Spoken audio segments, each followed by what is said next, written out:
కలిసిన ఈ రోజుని, ఇంటిగ్రేట్ అయిన ఈ రోజుని, ఇండియన్ యూనియన్లో తెలంగాణ ఇంటిగ్రేట్ అయిన ఈ రోజుని నేషనల్ ఇంటిగ్రేషన్ డేగా, జాతీయ సమైక్యతా దినోత్సవంగా గత 10 సంవత్సరాలుగా ప్రభుత్వంలో ఉన్న, ఈరోజు ప్రతిపక్షంలో ఉన్న ఘనంగా జరుపుకుంటా ఉన్నాం. అందుకే ముందుగా తెలంగాణలోని ప్రతి అన్నకి, ప్రతి తమ్ముడికి, ప్రతి అక్కకి, ప్రతి చెల్లెకి, ప్రతి ఒక్కరికి ముందుగా ఈ జాతీయ సమైక్యతా దినోత్సవం సందర్భంగా శుభాకాంక్షలు.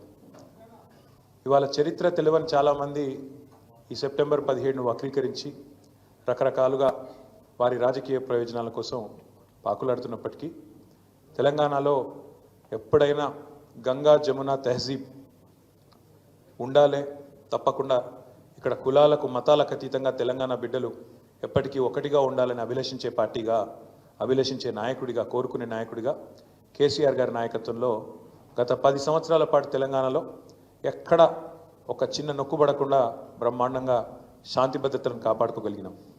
అది ఏ సందర్భంలో అయినా కూడా ఆ విషయంలో మాత్రం రాజీ లేకుండా ప్రయత్నం చేసినాం.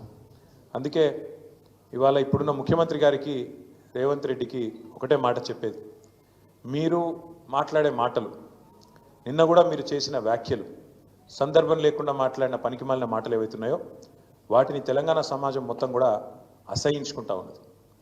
నోరు ఉంది కదా, నోరు ఉన్నది కాబట్టి ఏదో ఒకటి చేసి కేసీఆర్ గారిని దూషించడమే ఒక పనిగా పెట్టుకొని మీరు గత 9 నెలలు టైంపాస్ చేసుకుంటూ కాలం నెట్టుకొస్తున్న విషయాన్ని కూడా ప్రజలు గమనిస్తూ ఉన్నారు. చేతనైతే మీరు ఇచ్చిన వాగ్దానాలు అమలు చేయండి. 420 అడ్డగోలు హామీలు ఏదైతే ఇచ్చినారో అమలు చేయండి. చేతనైతే మేము ఇచ్చినట్టు కరెంటు సరిగ్గా అందించండి. చేతనైతే మేము చేసినట్టు వ్యవసాయ విస్తరణలో భాగంగా, వ్యవసాయ స్థిరీకరణలో భాగంగా రైతు బంధు ఇవ్వండి. కేసీఆర్ 10,000 ఇస్తున్నాడు, నేను 15,000 ఇస్తా అని డైలాగులు కొట్టడం కాదు, చేసి చూపెట్టండి. ఇంకా 14 రోజులు మిగిలింది. ఈ వానాకాలంలో 14 రోజులు మాత్రమే మిగిలింది ఈ పంటకి. మరి ఇప్పటికైనా చేతనైతే దమ్ముంటే రైతు భరోసా అయ్యి ఇచ్చిన మాట నిలుపుకో. 15,000 రూపాయల చొప్పున ప్రతి ఎకరానికి ఇస్తా అని చెప్పినావు, ఇచ్చి చూపెట్టు. చేతనైతే మా ఆడబిడ్డలకు ఇచ్చిన హామీ 2,500 రూపాయలు నెలకి ఇస్తానన్నావు, ఇచ్చి చూపెట్టు.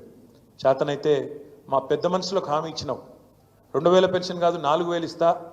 కేసీఆర్ అవ్వకో తాతకో ఇస్తున్నాడు, నేను ఇద్దరికి ఇస్తా.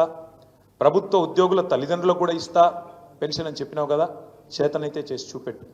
మా తమ్ముళ్ళు, మా చెల్లెలు ఎదురు చూస్తూ ఉన్నారు. 2 లక్షల ఉద్యోగాలు మొదటి సంవత్సరంలో ఇస్తానని చెప్పిన అశోక్ నగర్కి పోయి అక్కడ డైలాగులు కొడుతూ, పోజులు కొడుతూ రాహుల్ గాంధీ, రేవంత్ రెడ్డి ఇద్దరు చెప్పిన మాట ఎప్పుడు మరి 9 నెలలు అయింది, 10వ నెలలో పడ్డది. సంవత్సరం లోపల 2 లక్షల ఉద్యోగాలు అన్నారు, ఇప్పటి వరకు ఒక్క ఉద్యోగం ఇవ్వలేదు అని ఎదురు చూస్తున్న మా తమ్ముళ్లకు, మా చెల్లెలకు చేతనైతే నోటిఫికేషన్లు ఇచ్చి పరిపాలనలో నీ సత్తా అయిందో చూపెట్టు. హైదరాబాద్ అతలాకుతలం అవుతున్నది. ఒకవైపు పత్రికలు రాస్తా ఉన్నాయి. ఆంధ్రజ్యోతి పత్రిక రాసింది మొన్న 28 రోజుల్లో 30 మర్డర్లు అని.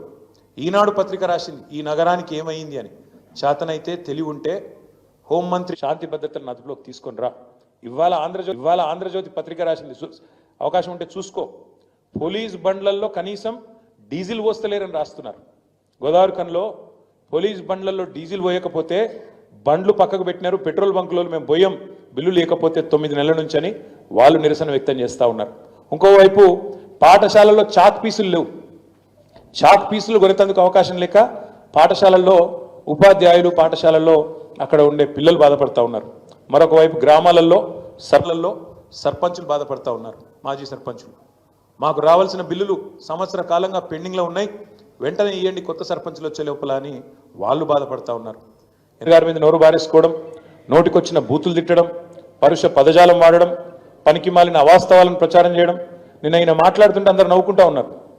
ఫస్ట్ ఆఫ్ ఆల్ తెలంగాణ తల్లి, అందరికీ తల్లి లాంటి తెలంగాణ తల్లిని అక్కడ పెట్టుకుందాం.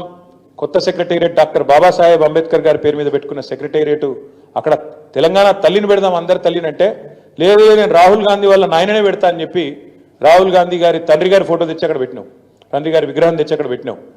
పెట్టడమే కాకుండా ఢిల్లీ మెప్పు కోసం ఇన్ని రోజులు బూతులు తిట్టిండు కదా. సోనియా గాంధీ గారిని బలిదేవత అని, రాహుల్ గాంధీ గారిని ముద్దపప్పు అని, నానా బూతులు ఏవైతే గతంలో తిట్టినావో వాటిని కవర్ చేసుకోవడానికి ఈరోజు చాలా కష్టపడి వాళ్ళ ప్రాపకం కోసం నేను చెప్తున్నాడు. ఏం చెప్తున్నాడు? రాజీవ్ గాంధీ గారు కంప్యూటర్ కనిపెట్టిండట. ఇక నీకు ఎంత తెలివి ఉందో దీన్ని బట్టే చెప్పొచ్చు.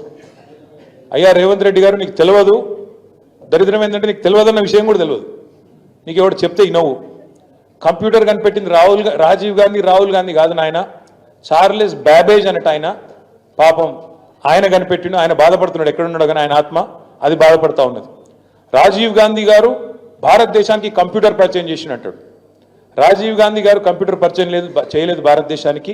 1955లోనే టాటా గ్రూప్ వాళ్ళు బొంబాయిలో మొట్టమొదటి కంప్యూటర్ను వాళ్ళు తీసుకొచ్చినారు. ఇది నీకు తెలియదు. ఆ రోజు రాజీవ్ గాంధీ గారికి 10 ఏళ్ళలో 12 ఏళ్ళలో. ఇది నీ తెలివి, ఇది నీకున్న పరిజ్ఞానం.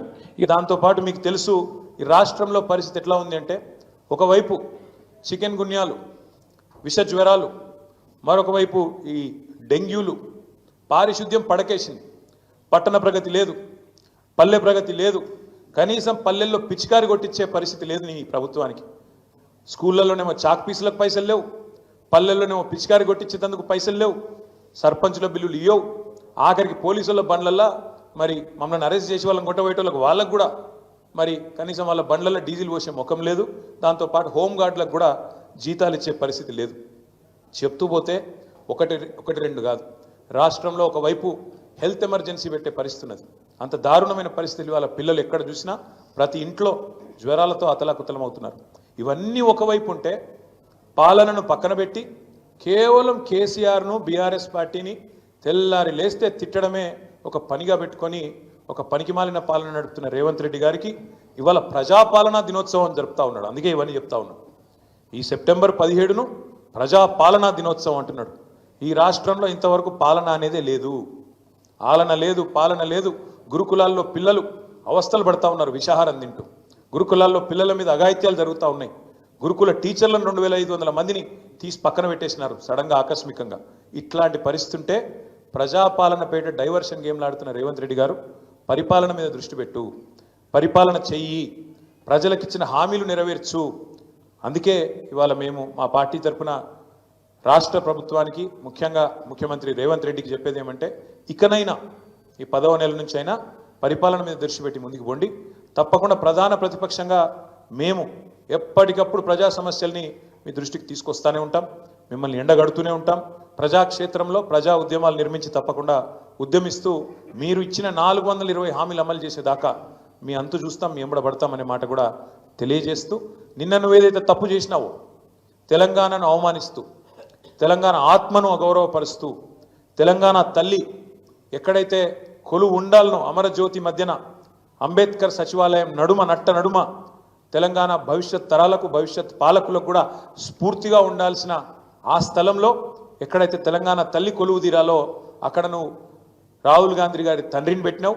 తప్పకుండా మళ్ళీ చెప్తా ఉన్నా, సకల మర్యాదలతో మేము మళ్ళీ ప్రభుత్వంలోకి వచ్చిన మరుక్షణమే సకల మర్యాదలతో ఆ విగ్రహాన్ని అక్కడి నుంచి తిరిగి నీ గాంధీ భవన్కు పంపిస్తాం. అంతగానం ప్రేమ ఉంటే జూబ్లీహిల్స్లో ఇంట్లో పెట్టుకో, లేదా ఇంకో కాడ పెట్టుకో, కానీ అక్కడ మాత్రం ఖచ్చితంగా తెలంగాణ తల్లి ఉంటుంది. ఇది జరిగి తీరుతుంది, రాసి పెట్టుకోమని చెప్పి కూడా ఈ నిమజ్జనం రోజు చెబుతూ, తప్పకుండా రాష్ట్రంలో గణేష్ పండుగ జరుపుకుంటున్న మా సోదరులకు, సోదరిమణులకు, ఈ వినాయక నిమజ్జనానికి సహకరిస్తున్న రాష్ట్ర ప్రభుత్వ యంత్రాంగానికి, మా తమ్ముళ్లకు, మా చెల్లెలకు, ఎవరైతే గణేష్ నిమజ్జనానికి ఘనంగా ఊరేగింపుగా గణపతి బప్ప మోరియా అంటూ ముందుకు పోతున్నారో వారందరికీ కూడా శుభాకాంక్షలు తెలియజేస్తూ, చివరగా ఈరోజు మా విద్యార్థి నాయకులను కూడా ఎక్కడికక్కడ అరెస్ట్ చేసినారు. ఏమన్నాం మేము? రేవంత్ రెడ్డి చేసిన తప్పుకి, రేవంత్ రెడ్డి చేసిన ద్రోహానికి ఎక్కడికక్కడ తెలంగాణ తల్లి విగ్రహానికి లేదా తెలంగాణ తల్లి పటానికి పాలాభిషేకం చేయమని చెప్పినాం. ఆ కార్యక్రమానికి పోతుంటే ఇలా ఉస్మానియాలో అరెస్టు, ఇలా రాష్ట్ర వ్యాప్తంగా మొత్తం అన్ని నియోజకవర్గాల్లో మా విద్యార్థి నాయకులను అరెస్ట్ చేస్తూ ఉన్నారు. పోలీసులు వెంటనే ఈ అత్యుత్సాహాన్ని మానుకొని వెంటనే వారందరినీ కూడా విడుదల చేయాలని చెప్పి శాంతియుతంగా ప్రజాస్వామ్య పద్ధతుల్లో నిరసన చెప్తున్న వాళ్ళ మీద ఈ రకమైన దాడి మంచిది కాదనే విషయాన్ని కూడా వారికి గుర్తు చేస్తూ ధన్యవాదాలు, నమస్కారం.